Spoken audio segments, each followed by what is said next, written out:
Беше тоа на 5 јануари 911 година, кога во манастирот Свети Наум на брегот на Охридското езеро умре Наум Охридски, познат како Свети Наум Охридски чудотворец, еден од основоположниците на словенската и македонската писменост и просвета. Наум беше еден од даровитите ученици на браќата Кирил и Методи и како таков, кога во 893 година на негово учителско место во Кутмичевица беше назначен Наум Охридски. Во Македонија, во Охридската книжевна школа, Наум Охридски успешно ја продолжи целокупната дејност на Климент Охридски, а изгради и манастир во близината на Охрид. Познато е дека се занимаваше со литературна дејност, но неговите текстови се уште не се идентификувани. Од двете кратки житија, напишани на црковнословенски јазик, се гледа дека бил голем учител, просветител, кој се разбира во народната медицина и толерантно ги водел црковните работи. Роден е во првата половина на 9 век. Беше тоа на 5 јануари 1875 година, кога во Штип е роден Владислав Славчо Ковачев, македонски револуционер и публицист. Неговиот богат револуционерен и творечки живот е посветен на македонското дело, на одбраната на изворните принципи на самостојноста на македонското ослободително движење и на афирмацијата на македонскиот национален идентитет.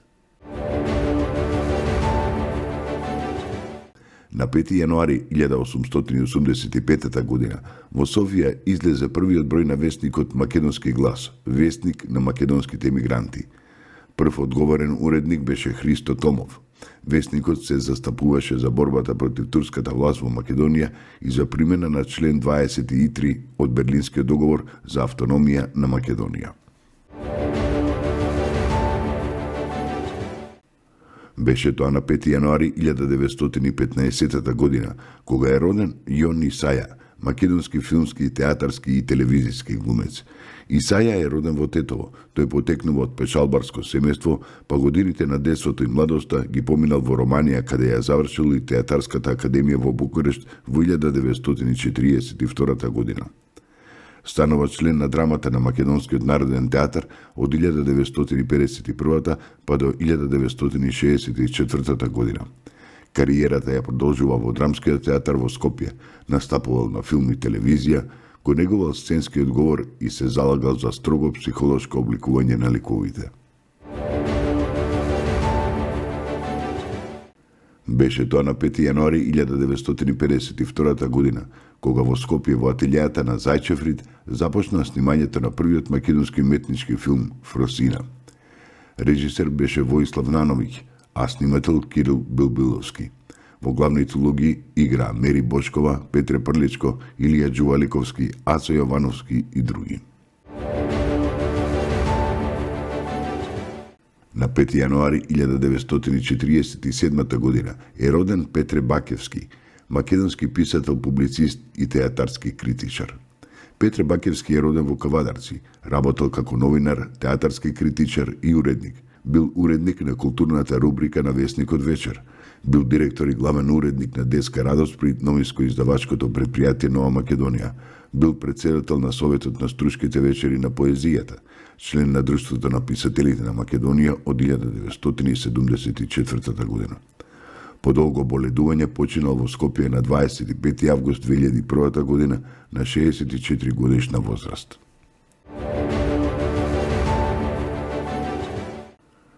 Беше тоа на 5 јануари 1995 година, кога владата на Република Македонија донесе одлука за воспоставување на дипломатски односи на Република Македонија со Република Узбекистан и со Република Молдавија.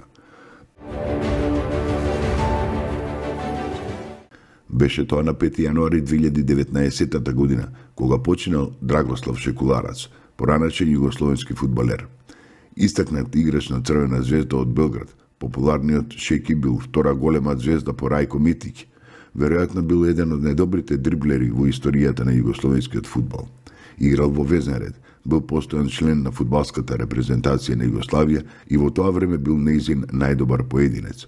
Одиграл 41 надпревар и постигнал 6 голови за репрезентацијата на Југославија. По инцидентот на еден надпревар бил казнет со 2 години на играње и со тоа кариерата нагло ја прекинал.